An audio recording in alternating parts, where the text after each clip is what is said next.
All right, friends, welcome. It is week 5, sorry, lecture 2. I'm making sure I am recording. I am, okay. Week 5, lecture 2. So it means we are still a week away. If you guys did miss it, we did an awesome algorithm. Actually did 2 of them last class, which is awesome. It was fun. We didn't quite finish it. It's called Migrate Birds. It's on HackerRank. So if you are interested, we will continue to do that.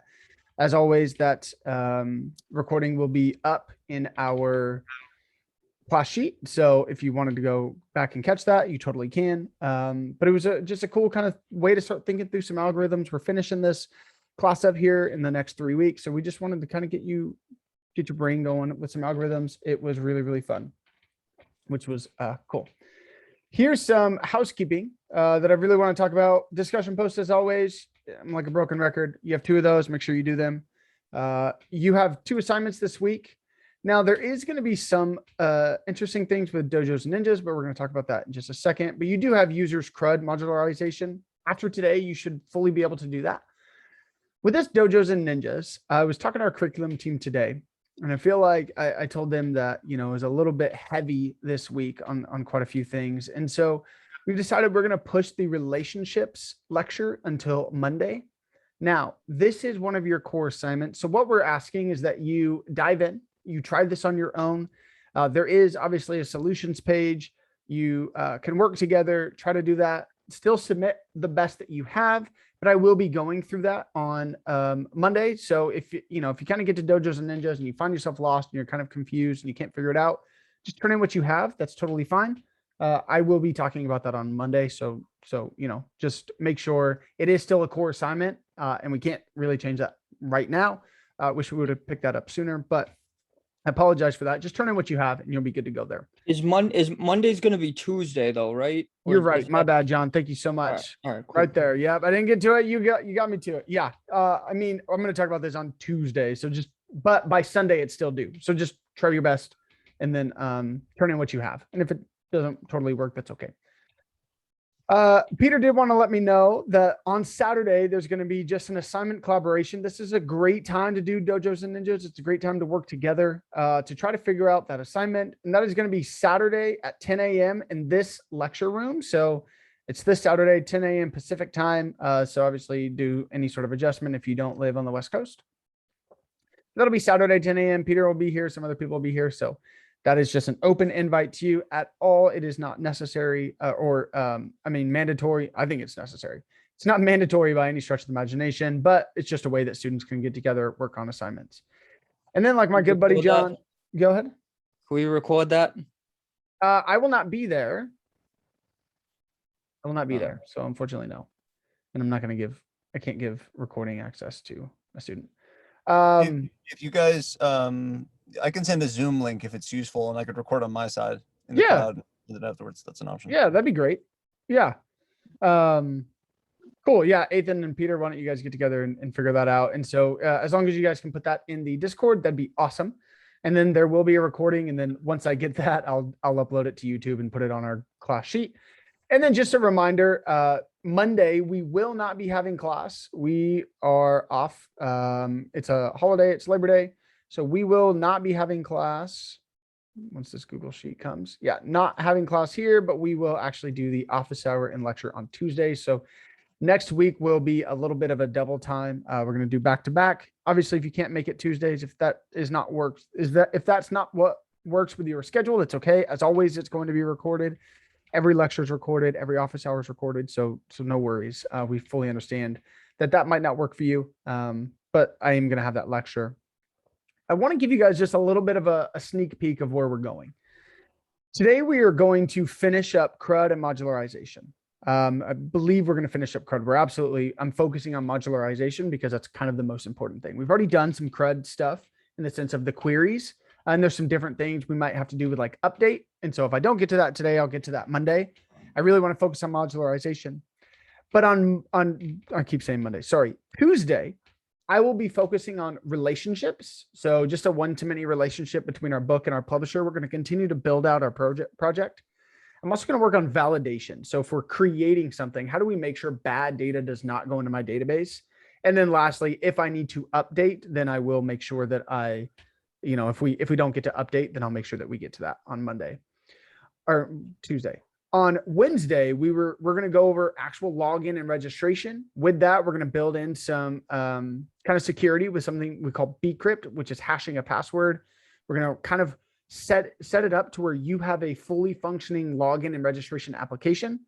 That way, moving into Friday, you have access to a fully functioning login and registration. We will have built a one-to-many relationship, which is all you need to know if you are doing a red belt. If you are doing a black belt, that is many-to-many functionality. We usually don't teach that because it's a black belt feature, but just know that it's there. We've talked about it in queries. We just didn't really teach about it here. So by Wednesday, you will have all of the knowledge you need in order to start the exam. Now, just as a reminder, you don't have to take the exam on Friday or this first weekend. It's open to you. I will be sending an email on Friday with your code. Your code will be good until Wednesday, the 22nd. So if, let's say, you want to give yourself the weekend to study and then maybe Wednesday you're going to take it, totally okay. Now, just so you know, these last 2 weeks are a little bit more of like bonus material in the sense of it has nothing to do with the belt exam. It's all just diving in deeper of what we can do with Flask. Sorry. We're going to add in APIs, add in Ajax. I'm thinking if you guys are interested, please put it in the chat. Just put a 1 if you're interested in this and a 0 if you're not at the end of the day. I know that we've been doing I haven't even said it yet. You guys can't put a 1 yet. Not Ajax. I'm about to give you the condition and then put a 1 there. I know that we've talked a lot about just full stack and kind of bringing this stuff together. And I know we've kind of mushed it together in 2 weeks. My thought is this, and maybe don't put a 1, just actually put, what you want. I can on this Monday do a full build, just like another full build. So that way, if you don't take the belt exam this first weekend, I will do a full build. Like I'll come in with some pre-made code. That way we can actually get to it, but I'll do a full build. So that way you have next, like another example. I can do that on Monday, or I can start with Ajax. What would you guys prefer? Because that'll just kind of help me. A full build. Yeah. Okay. So that's what I'll do is this Monday, I will have a full build there. And so I'll fully build one out, make sure that you are good to go. You have another example. And then obviously Wednesday and then Monday and Wednesday, we're still going to get to Ajax. Absolutely. We're still going to hit APIs. It's just, do I spend 4 days or 3 days? In my opinion, I think 3 days is perfectly fine to deal with an API, to deal with Ajax. I think that's more than enough. And so Monday I will be doing a full build. So if you wanted to wait to take your exam until after we do that, you get all your questions in, then you have a recording also to kind of use if you need.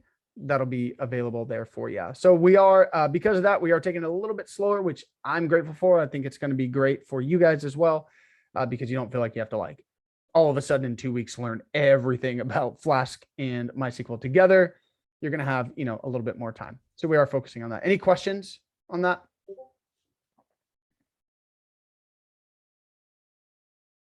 Any questions there? Okay. Well, then let's just jump into it. Okay, so here I've got, what I basically did is I copied our file from Monday. If you can recall what we did and just kind of walking through it again, just to make sure you guys really understand this, is we have this Flask file, right? We have this, project, and this is a project I called Lecture 1 Example Modularized. And so this is what we're going to modularize this. That way, we kind of have a comparative, what one looks like compared to the other.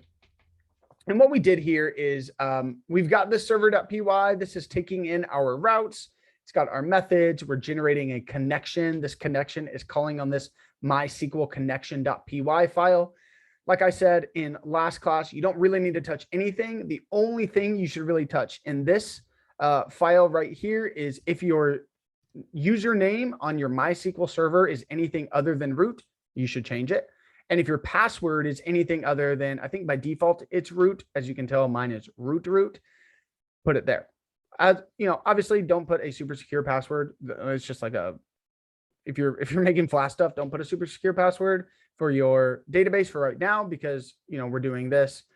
You can use like a .env file or some sort of other files to secretly do that. But for right now, that's not what we're kind of going for.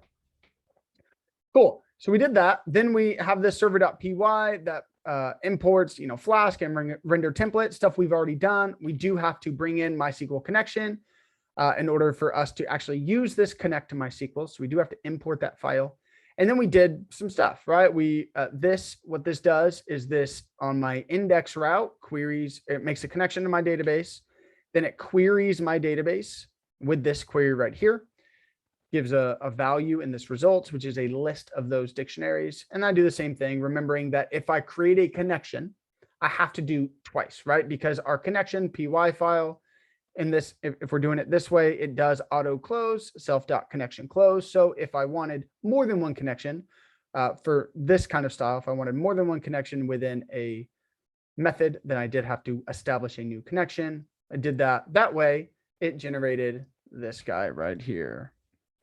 If I come here, this is what we have so far. I've got a form, right? Here's all my books from my database, all the books sold. I can create a new book, Mel's book, right? And it's a book about how great Mel is. Book sold. It's a bestseller for sure. So many. And then Louis Vuittorian created it. Perfect. And then once it's created, it is set right here in my list. Got it. Cool. So that's what we've done. Now, if we're looking at our code, right now, my server.py file is not very large, right? Like at the end of the day, I've got 30 lines of code, which is okay, but it's not huge. But if we're thinking and building in a way that is going to set us up for success, we might want to start thinking of what is the most optimal way to A, scale, and B, if my project is getting larger, if my application is getting larger, what is a way that I can make sure that I don't mess up other things and I don't cause other issues there? Which brings us into something called MVC.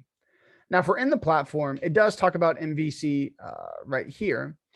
And MVC stands for models, views, and controllers. The way I would explain it is this. Right now, we have everything happening right here, right? I'm going to go ahead and change this and set it up in a way so that way my application is set up to where I can scale. I can have multiple things happening, but you could kind of see how if I'm looking at this, if I wanted to go and edit one of my methods, it might be kind of hard. Let's say I had, this is just my book and my create, right? What if I was creating publishers and authors and editing and, doing all sorts of things? You could see how this file would get pretty large. And then all of a sudden I'm trying to go in and edit. And I'm like, well, where's my book method? Right here's my author, right here's my publisher. Like this can get kind of confusing. And so there is a paradigm in development called MVC, and it's just a way to set up our application. And so here you can kind of think about it like this. Here's my models. Here's my controllers. And here's my views. And we're going to talk about why this is a great way to set up an application. Cool. If I'm looking at this, what my model stands for, I'm just going to kind of separate these, is my model represents my database, right? And oftentimes it's like this weird like cylinder thing or some sort of like server, right? That's got like, some sort of server, whatever. My models in an MVC represents my database. It's my information, right? My actual data, the way I'm storing my information. My views is what my user sees, right? So it's maybe my web page. I've got like my, I got some buttons here. Maybe I've got like a div and a longer div, right? It's whatever my user sees. You can kind of think about like Facebook. My controller is what connects the two and is what actually controls the flow of my information, of my requests, of everything that's going on. So we've talked a lot about that request response cycle. What happens is my views makes a request to my controllers, right? My controllers sometimes just takes in that request, spits the information back out. Maybe it's just, I just want to show some sort of HTML. sometimes my views makes a request and my controller says, oh, I actually need to ask the database for, that request. If I want to get all my books, right, my controllers then has to go speak to my models, right? My models then give something back to my controllers, and my controllers figures out, okay, how do I package it in a way that my views can see? And that's how they connect, right? The controllers dictates, okay, do I need to query my database? Do I just need to show an HTML? What am I actually doing? Peter did ask, does views equals templates? Yes, right? Views equals your templates and what you are actually visually seeing. Now, this might sound kind of like, well, this is dumb. Like, I don't understand, especially for what we're doing. It's totally fine. But if you think about MVC, it's actually great because what it allows is if you are working on something, you don't have to redo your entire website or your entire application if you're just fixing one thing. Let's say you work at a startup, right? And you guys are starting and you're starting with some sort of database called like SQLite, DB SQLite. That's what Django uses, right? And let's say all of a sudden it's fine. DB SQLite's okay. Good times, everything's okay. But then all of a sudden your application gets very popular, right? Either an influencer does it or you get, whatever, you get popular or your application just kind of blows up. And now, because of that, you need to move to some better database, whether it's a non-relational or a relational database. You just need to fix the way it's working so that way your application can run correctly, right? The way it can run well. Well, if I set it up in a MVC way, I can go and I can change my database, right? I can do all sorts of things to my data. Maybe I migrate it over. I move to the cloud, something. But my views, I don't have to touch, right? It doesn't matter what I'm doing with my models. My views is going to make the sort of same request. I might have to change some things in my controllers. If I have a new sort of database, maybe I make a new type of request, but I don't have to affect my views at all. And vice versa.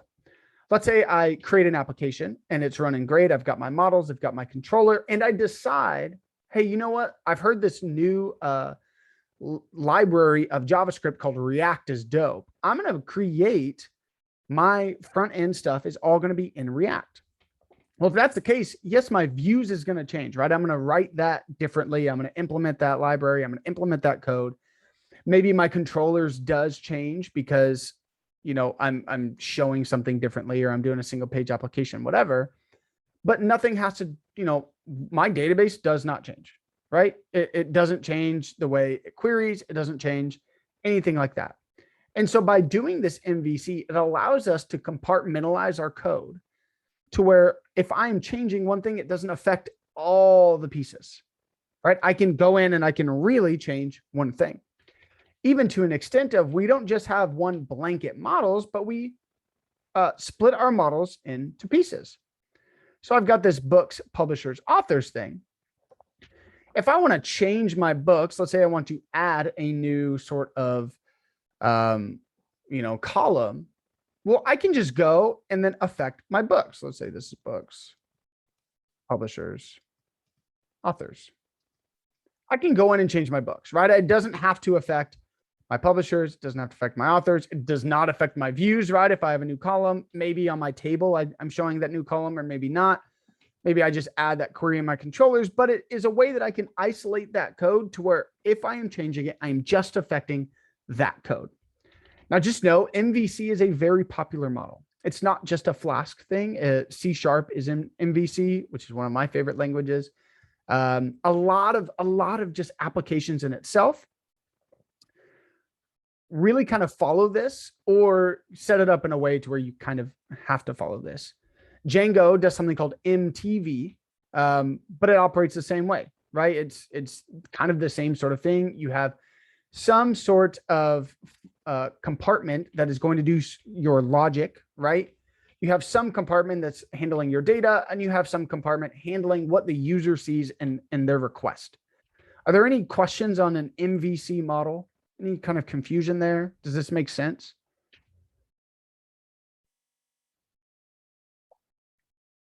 I got a couple ones. Perfect. Cool. Any questions? Or else we're going to move on.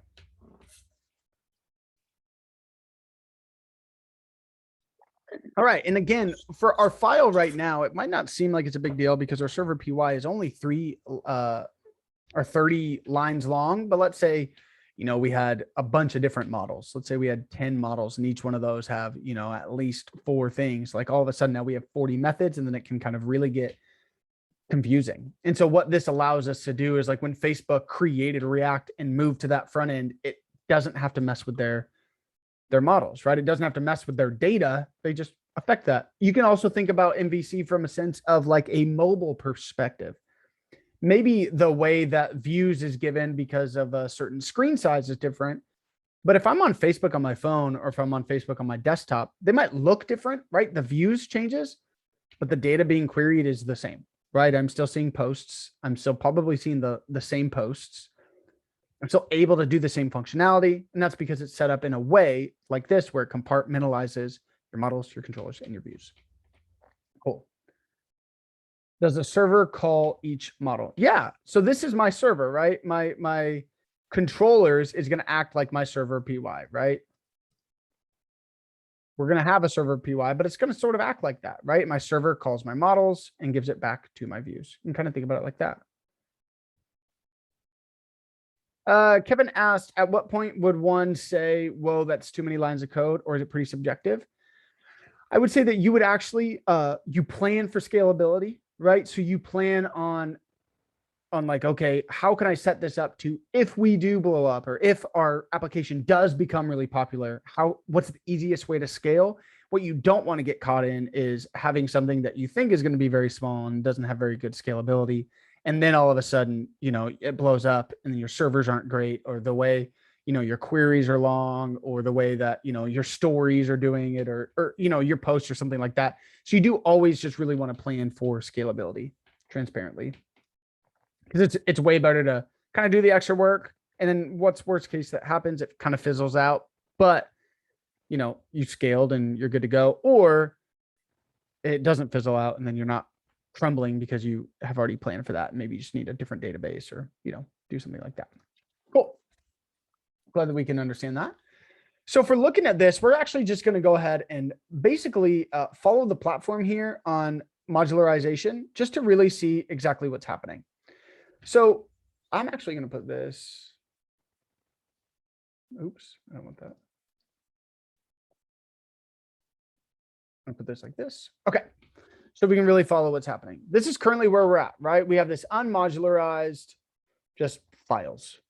Here, I've got this modularized files. And so what we're going to do is we're going to actually, to start our modularization, I'm going to, within my lecture 1 example modularize, I'm going to create an app. Now this app, or not an app, sorry, a folder. This folder name is not, it does not have to be Flask app. Just make sure that you know what it is, because you're going to refer to it quite a bit. So don't just put like X or anything like that. Like, actually do something. You can do Flask app and that'll be totally okay. But I'm going to create this folder called Flask app. And within my Flask app, I'm going to do quite a few things. So if I'm following this right here, the first thing I'm going to do within my Flask app is I'm going to create this init.py file. So within it, I'm going to create this dunder init dunder.py. Now, if you think about it from a OOP perspective, this was our initializing method, right? And so this is the same thing. This is our initializer of our application. And so within this file right here, what I'm going to put is I'm going to say from Flask import Flask. Cool. Done that. I'm just going to, then I'm going to say app equals Flask under name. And then lastly, I'm going to say app if we are doing something with session, which we're not going to today, but we will whenever, especially when we do login and registration. I'm just going to create my secret key.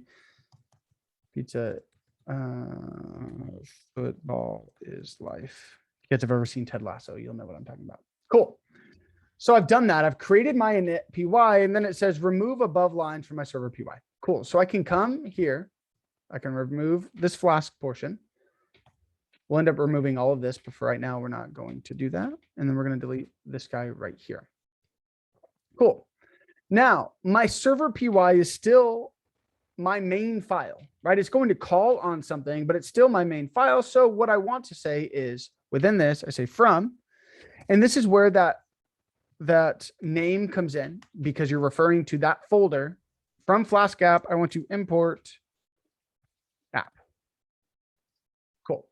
So if I do this and I save this guy, we should all be good to go. Cool. Now let's make sure, let's see if my server's still running. If it is, then we should be, it is not. Let's run it. Cool. So if I did everything correctly, I should be able to refresh this and all should be good. And I did not. Burn render. What did I do differently? Why is it import app and not import Flask app? Because I'm saying from Flask app, import app. No index.html.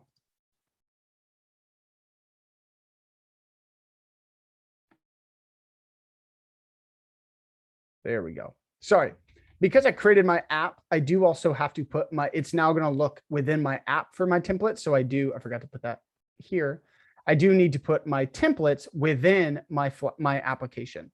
So now if I come here, let's come and refresh. Okay. So now if I refresh, I'm good to go. I just needed to have access to my templates. It was saying it didn't have index.html.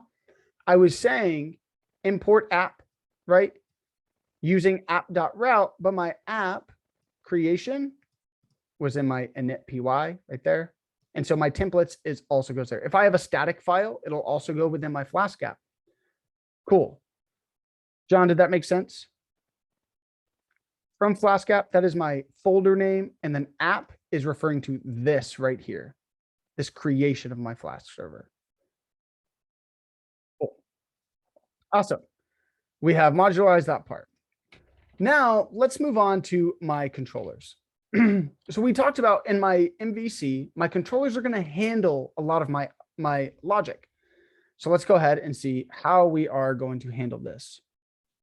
So what it says is within my Flask app, I actually want to create a folder called controllers. And the reason we're using it plural here is, especially when I get to like books and authors and publishers, when I get to that, I'm going to have multiple controllers, right? Multiple things that are getting handled. And so that's why we're going to call it plural here. And so what I want to do is, I'll do this in just a second, but I want to create a py file named after what we are controlling.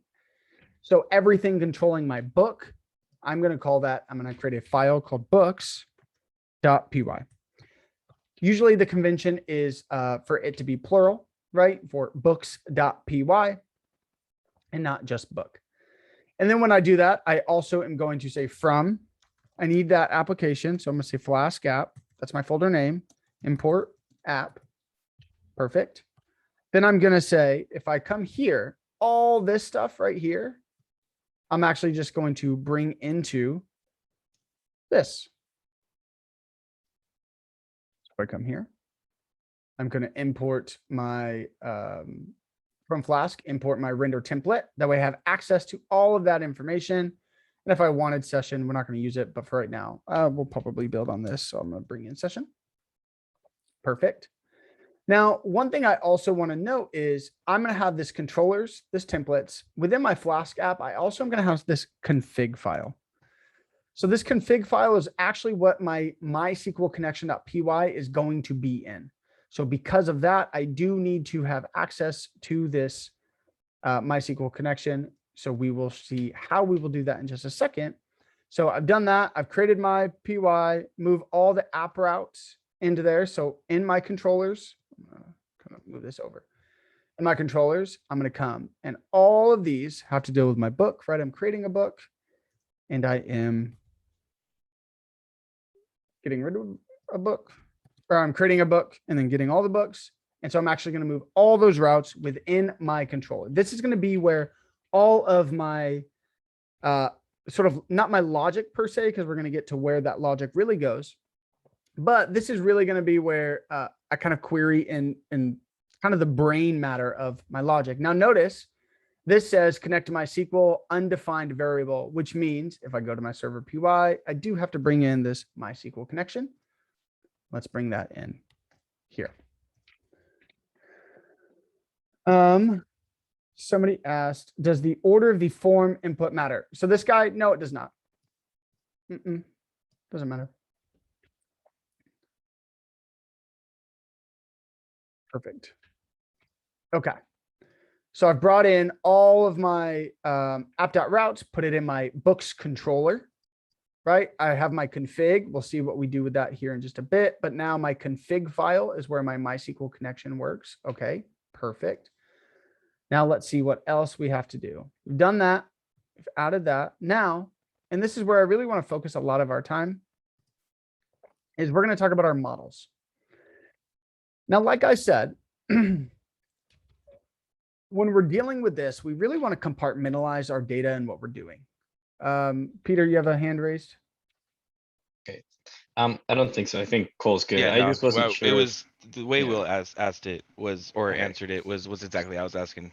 Okay, cool. I Yeah, wasn't sure I if was you just saying meant thank you like to you for typing chiming in. No, but thanks, Will.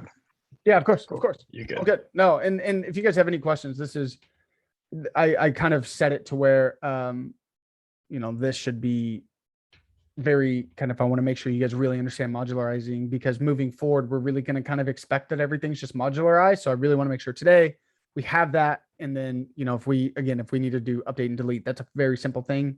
I can add that into the next class. I just want to make sure you guys really understand this modularization.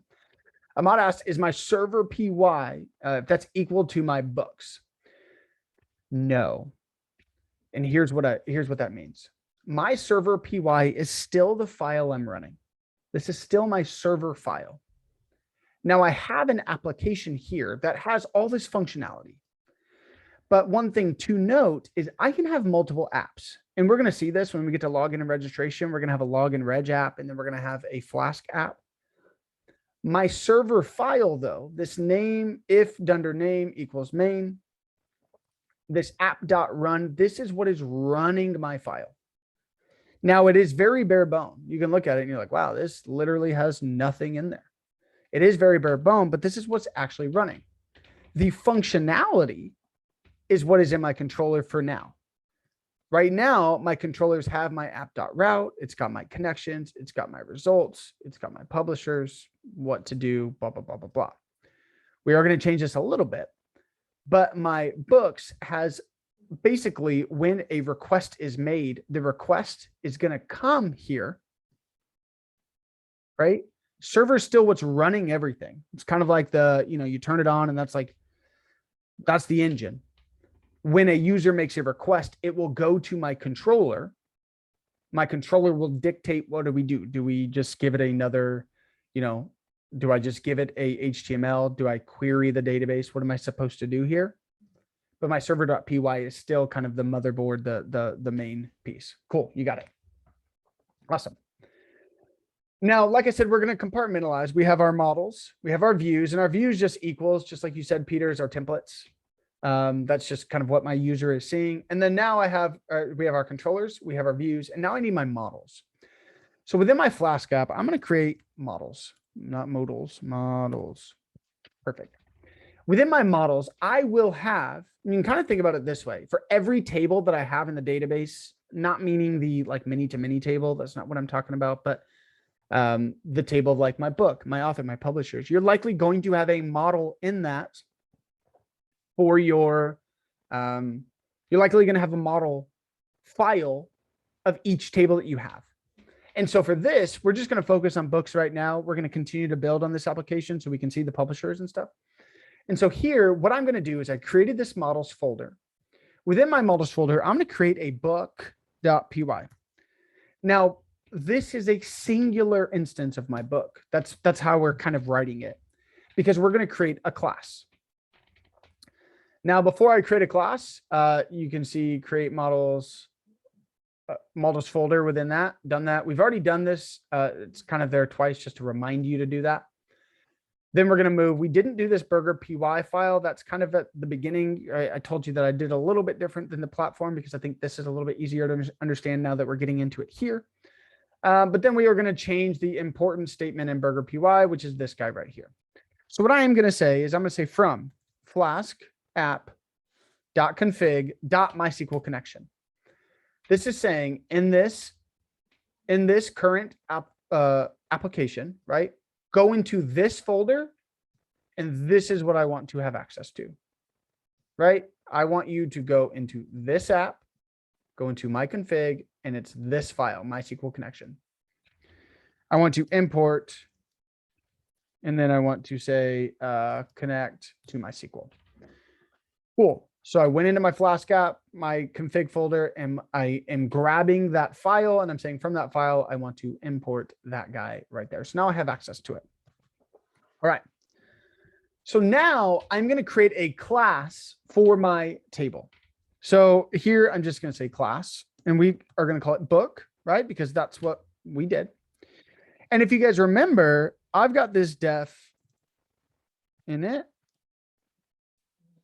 gender, right? And this takes in self, as always, but it's also going to take in data. Now, I've spoken with the platform about this because I think it can be confusing, and I just really want to reiterate this. This data here, I'm actually going to call DB data. This is the data from my database. And you're going to see what that means here in just a bit, but I'm going to call this DB data. Just know that the platform does call it data. The reason it can get confusing is because remember we made that data. Oops. Sorry, my models was within my controllers. Remember we made that data right here. That's why I say it can get kind of confusing. They're not the same. This data that I'm passing and that data is not the same. So I'm going to call it DB data. So within here, I'm taking in DB data, and then every single aspect of my book I need to have. So here I'm going to say self.id equals, this is coming from my database. So DB data of ID.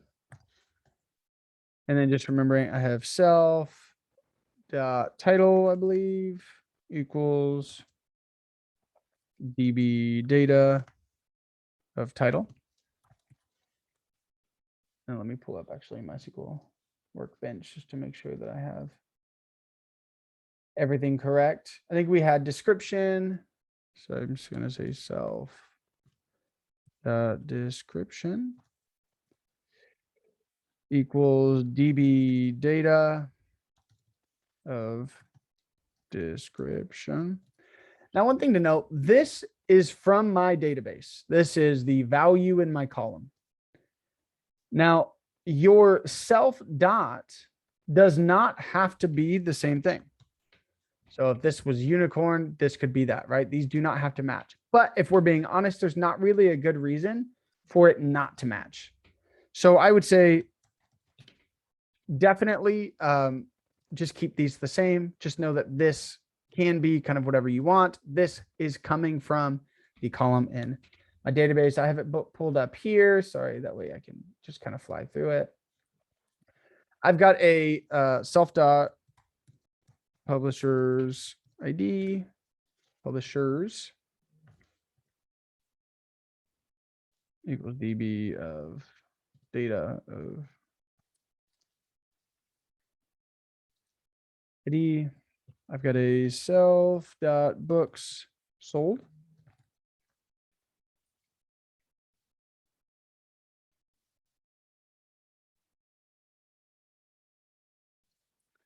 And then lastly, I've got a created app and an updated app.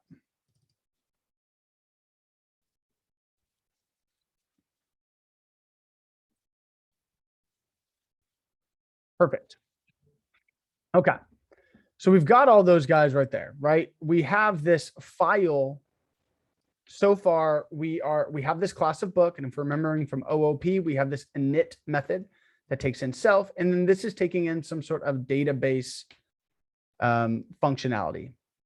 Now, before we continue on, I do want to go back and then just kind of show what it showed in the platform. And then we're going to kind of build that out real quick.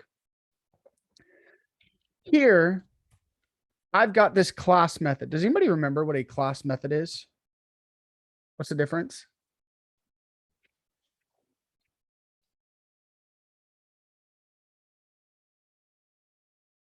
Just between another method?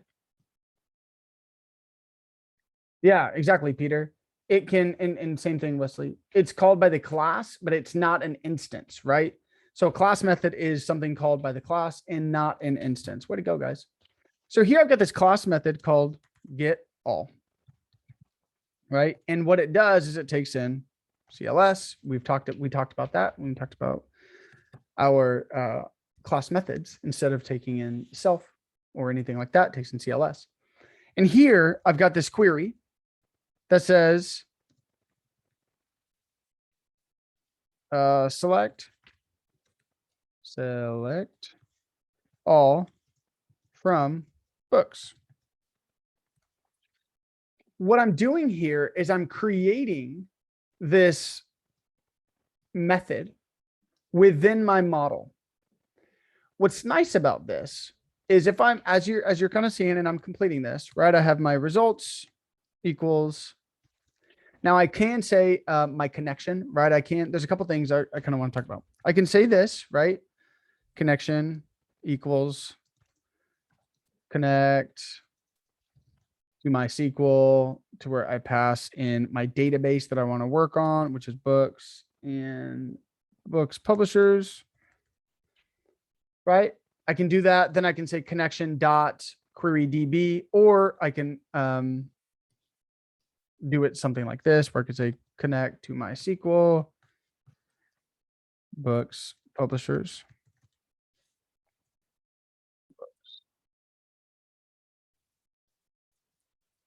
Oh my goodness. Books publishers dot query DB, and it passes in the query itself. Now just know that this does the same thing as if I were to do the same thing like this, but instead I did something like, they do the same thing, right? Connection just represents that value. If you want to do it all in one line, you totally can. Honestly, if you want to take the query, if you wanted to copy and paste this here and do it all in one line and then get rid of everything else, does the same thing. Now we usually break up the query just because it looks a little bit nicer. But I'm going to do it this way. Any questions on that?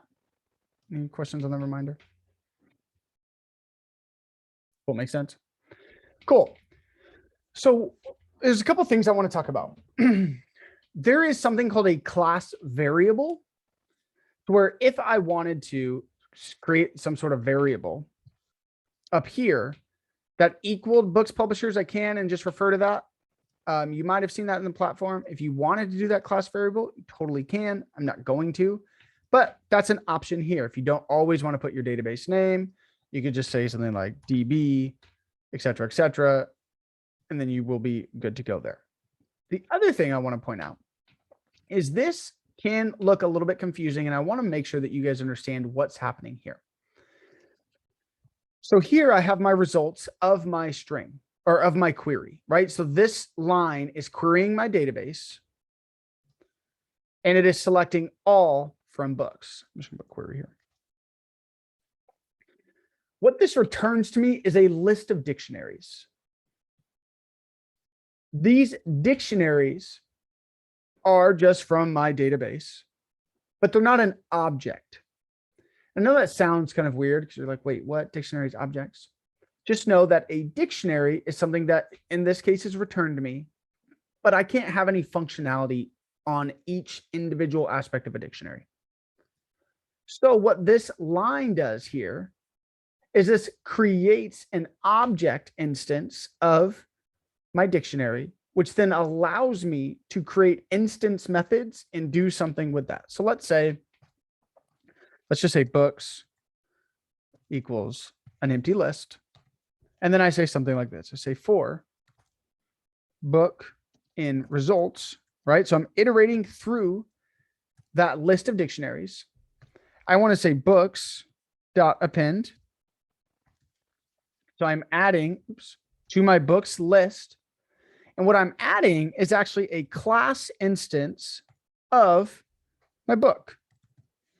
So it's going to go through each individual dictionary and it's going to create a class instance of that utilizing this information, using this DB data And then I can just return books. So now let's say I wanted to show or do some sort of methodology upon that's not a class method on a specific instance, I can. And that's because I created an object right here and not just from the dictionary. Does that make sense? Because it was something that I think, can be a little bit confusing. Because this is a class instance, let's say it had nothing to do with like a query, right? Because from this, they operate sort of the same, right? If we did results the first time, we did results, and then we were able to, do a for loop and do all that stuff. But let's say I wanted to add two things. Let's say I had a user, right? And a user had a self.first name and a self.last name. And let's say I wanted to create a method that just returned the full name to me, right? Let's say for some reason I didn't want to do, user.first name. And then on the other side, user.last name. I just wanted to have a method that did that for me. I can't use that method if it's not a class instance. It's not an object of my book class. Does that make sense? Any questions on that?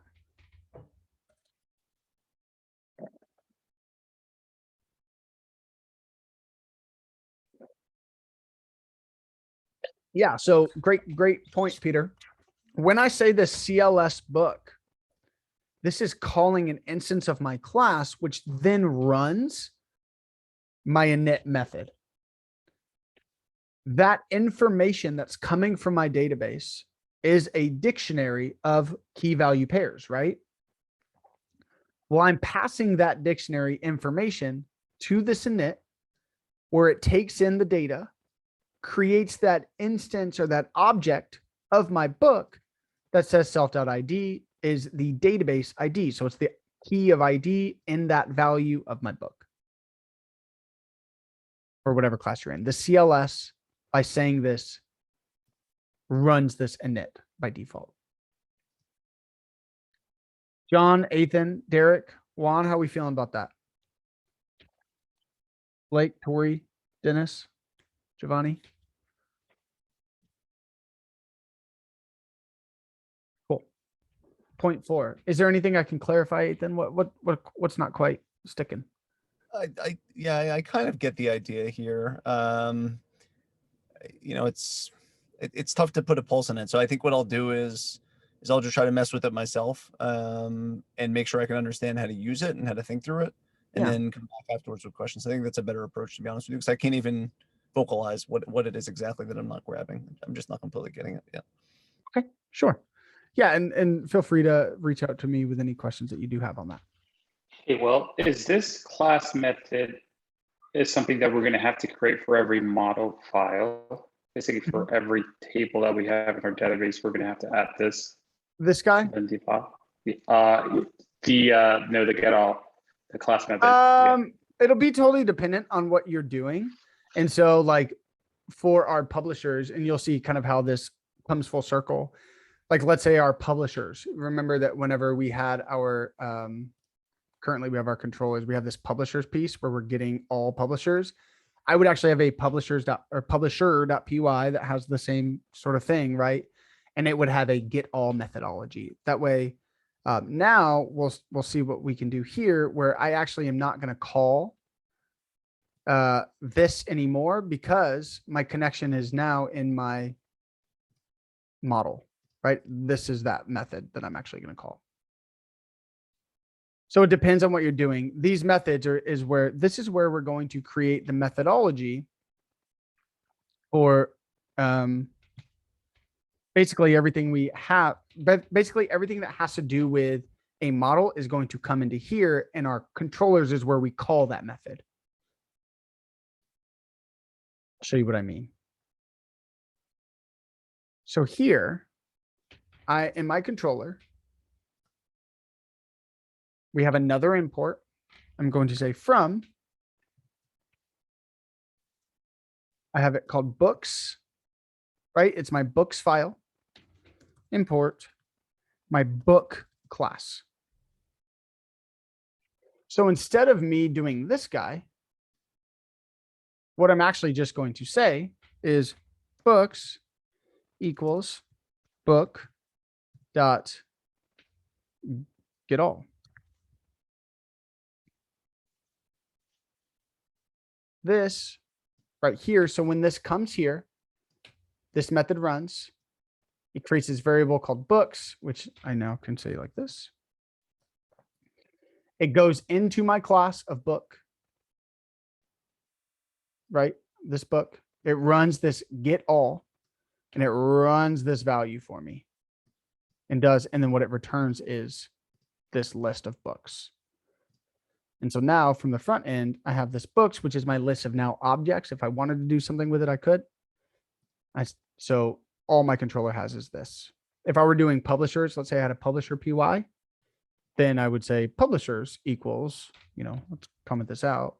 Let's say I did create my publisher PY. I would say publishers, and it operates the same way, equals publisher dot get all. And so this is all that is in my controller. Just like this. Because all the methodology is in my actual class itself. Does that make sense?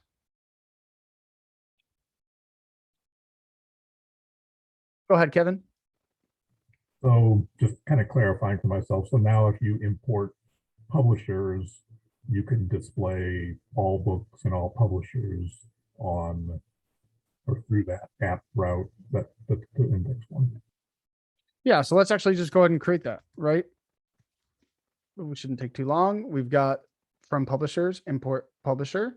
We got to go and make that, and we will need that for my file, for my form anyway. So in my models, I just go and I'm going to have a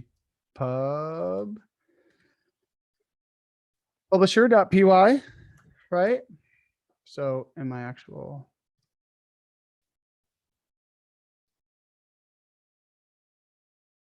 my publisher py, let's go ahead and make it look just like my book.py. So I'm going to bring in that part right there. And then I'm going to say class of publisher takes in nothing. Not taking in anything. Then I have my def gender init that takes in self. I'm not abstracting. It also takes in my DB data. Then I'm actually just going to copy and paste so we can go a little bit quicker here. There's a couple of these things that are the same ish. So instead of publisher, instead of title, I've got name, I believe. Yeah, so this is name. This is slogan.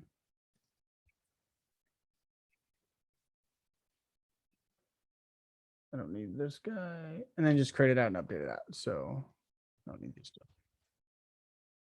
Perfect. So then I would have a method here. There's a class method that is called def get all CLS.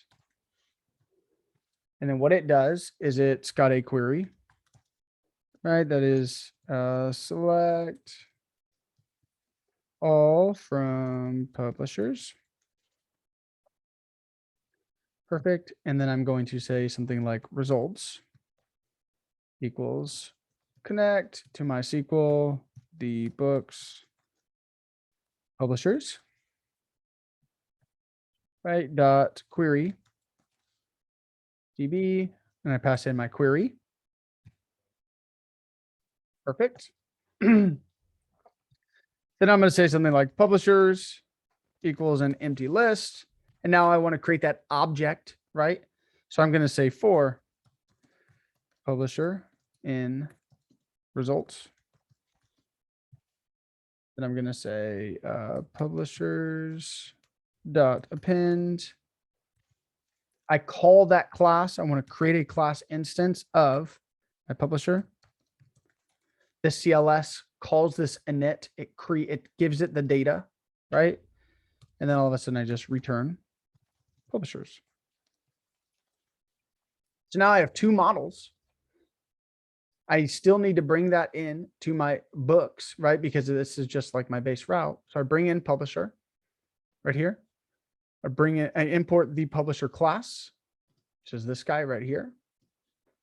And then I have my query. I have my connection to MySQL, the database I'm connecting to, the query itself.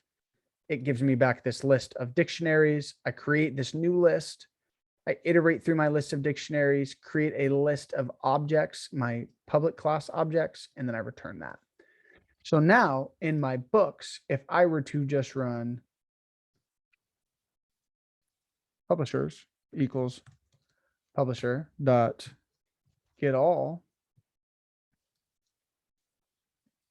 and then I pass that through, I'm still passing through books, I'm still passing through publishers, and now it should operate in the exact same way. Does that make sense? Any questions on this? You guys are pretty silent.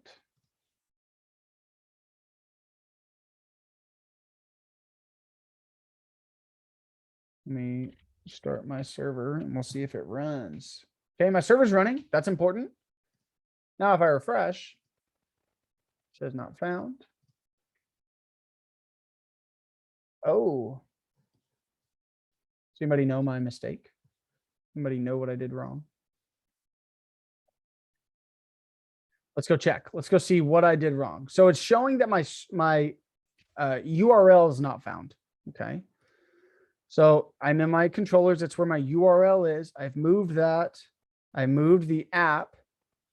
I inserted this code insert into that code. Now in my server PY, I forgot to give my controller to my server PY. So in my server PY, I'm going to say from, again, this is my name, Flask app dot controllers import. And then in this case, it is books. So now if I come here, I refresh, my server broke. Let me get my server. I move y'all's faces. Cool.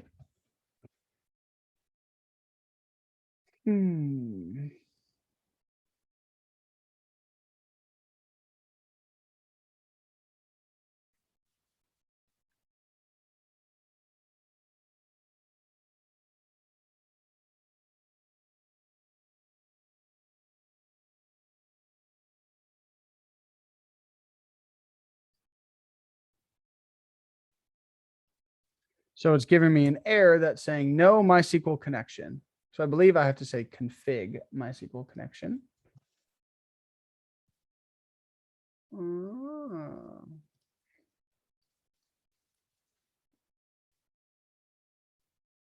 See if that works, because I'm still getting the same error.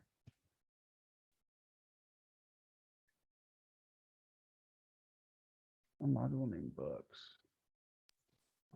I think you have to do the same reference thing, I'm guessing, for books and publisher, yeah? Like the Flask app.models. Oh, yes, I do. Yeah. Good call. So, and that's my books. I'm importing my book. Importing my book.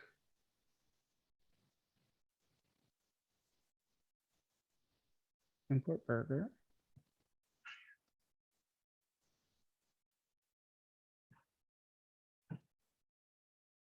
Cool, my controllers. Yeah. And now it is from Flask app dot models dot books. Import book. And then same sort of thing here. Flask app dot models dot publisher, import publisher. So I didn't just have the level of publisher. I had to go into my app and handle that. Perfect. So now let's try that. Is it book in your models instead of books, plural? Yep. Thank you. Perfect, friends. We figured it out. So now, after we had to change what I was importing, right? So now this works the same. what it did is it went to this route. I created a request. This route ran this method. This method called on my book class, wherever that is. And it called this get all, ran this, queried my database, gave me this instance back of books. And then I put it into my books right here. Same thing with publishers. It did that. And then now this is a fully modularized application. What are some of our questions? Kevin, you got a question? So obviously what you just did worked, but is there any reason at any other time that we would also need to import publisher into server.py, or is it enough that it's been imported into where it's being used, like Yeah. books.py? Great question. Great question, Kevin. This right here, I am just importing because right now my only controller I have is my books, right? I will eventually have a publisher controller, which is what we're going to get to on Tuesday. When I have a publisher controller, I will also need to go into my server.py and say, I can say books, publisher, something like this. Now I have access to both of those controllers. Yeah. So the more controllers I have, the more I have to access that. I guess in theory, I could have. No, I didn't. I couldn't have. So yeah. So great question. Okay. Yes, you will need to do that in your server PY. Great question. Any other questions on where we're at? Yeah, not necessarily where we're at, but I think there was a misspell somewhere for the descriptions because they seem to be missing from the table. Oh, great question. Great point. So let's see. Description. Nope. It's my get all. So let's go.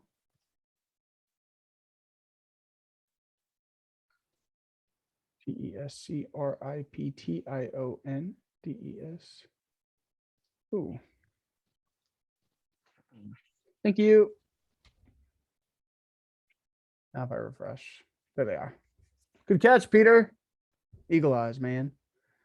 Any other questions on this? I really want to make sure you guys are fully understanding this.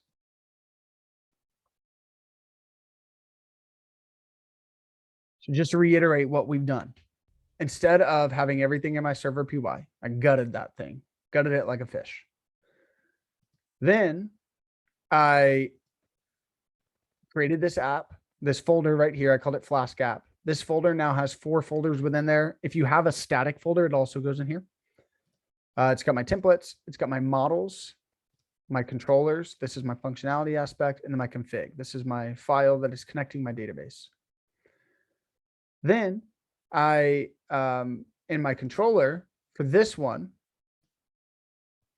I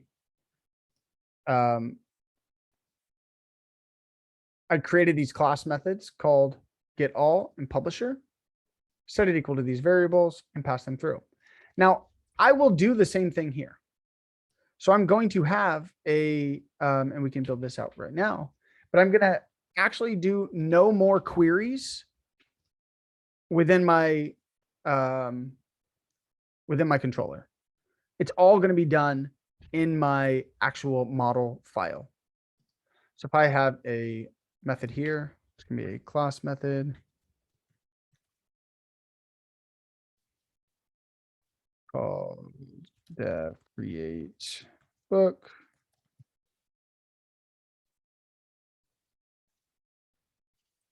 So if I'm looking at this, I'm going to move this value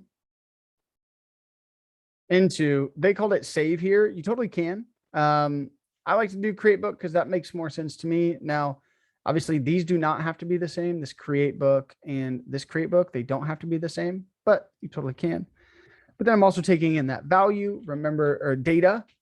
So I'm going to say form data, just to really reiterate that it's not any, these are not the same. This data and this data are not the same necessarily. This comes from my database. This is coming from my form. And then I'm just going to take that query. So that query. Perfect. I'm going to put it into my book. Oops. Perfect. Then I am remembering that my connect to MySQL query DB, my creation, my inserting, if I go to my MySQL connection, what it does when I insert right here, when I insert, what it returns to me, where is it? It returns to me an ID. Oh, return cursor.last row ID. So it returns to me the ID of what I just created. And so right now, it doesn't necessarily seem like a big deal, but whenever we are dealing with like who just signed in, if I want to have access to that, then I am going to want to do that.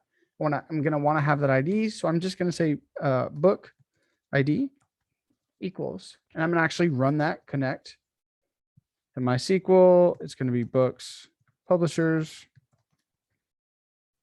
right? I'm going to query my DB. I'm going to pass it my query. I'm going to pass it my form data. And then I will just return book ID. Cool. So then now I can go over to my books. I can get rid of these guys. But I need to do one thing. I need to say book dot create book. Create book needs to take in data. So this guy right here. So if I did this correctly, hopefully I did. I need to run my server. Refresh. I should be able to create Wes, what's your book called? Blarg, the story of Blarg. I don't know. LARP.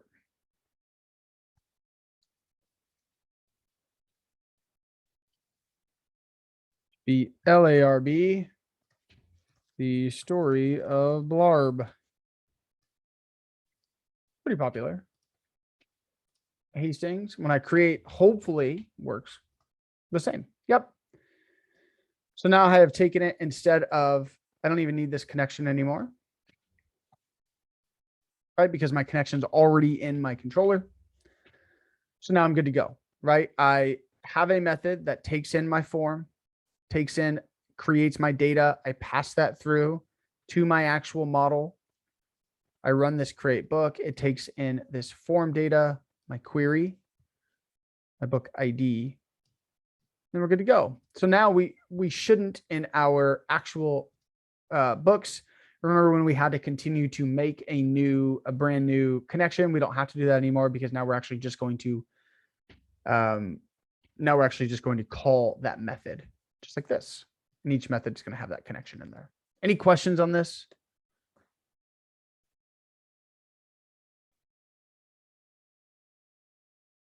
Okay, I'm done. Are there any questions?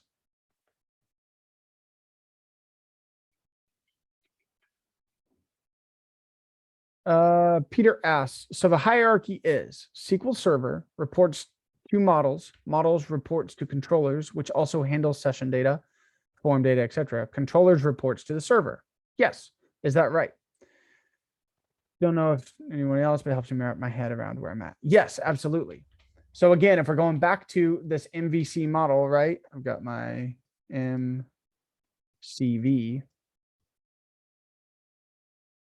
This guy, my V, is my form right here, right? I am making some sort of request when I fill out my form, right? This create book. I make this request. My controller says, okay, this button got hit. This book/create was the route. I've got this data. What do I need to do? Well, okay, I need to go and create my book because of what my model says. So it goes, creates my book in my database. My create book returned the book ID. So really, if I wanted to print the ID, then I could have, or if I want to do something with it, I could have, but it returns it back to the controller. The controller says, okay, what do I do? It returns redirects, right? Redirects to here. Then it says, okay, I've redirected. What do I do? It goes back to the model. Runs this get all, runs this get all. Then once it is done, returns back to the controller. The controller says, okay, what do I do? Oh, I want to render a template of index.html with these values in there for my user to see. It bundles that up together in that index HTML, sends it back to my user, and that's what my user sees. Does that make sense? Yeah, a curiosity. So in that current file on books, could you get rid of line 3 there, the import of connect to MySQL, now that it's all being handled via your Yep. model? Yeah, you totally could. Cool. I'm not connecting at all to MySQL here. Yeah, sweet. Yeah, I am still rendering template, request, redirecting, and using session eventually. But yeah, I totally could.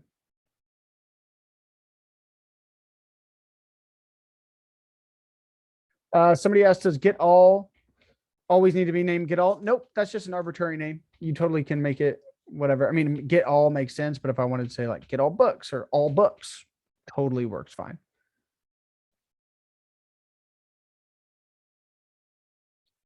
You could name it unicorns. Yes, Wesley, you unicorn blarbs. Blurg, however you spell it. Any other questions, my friends?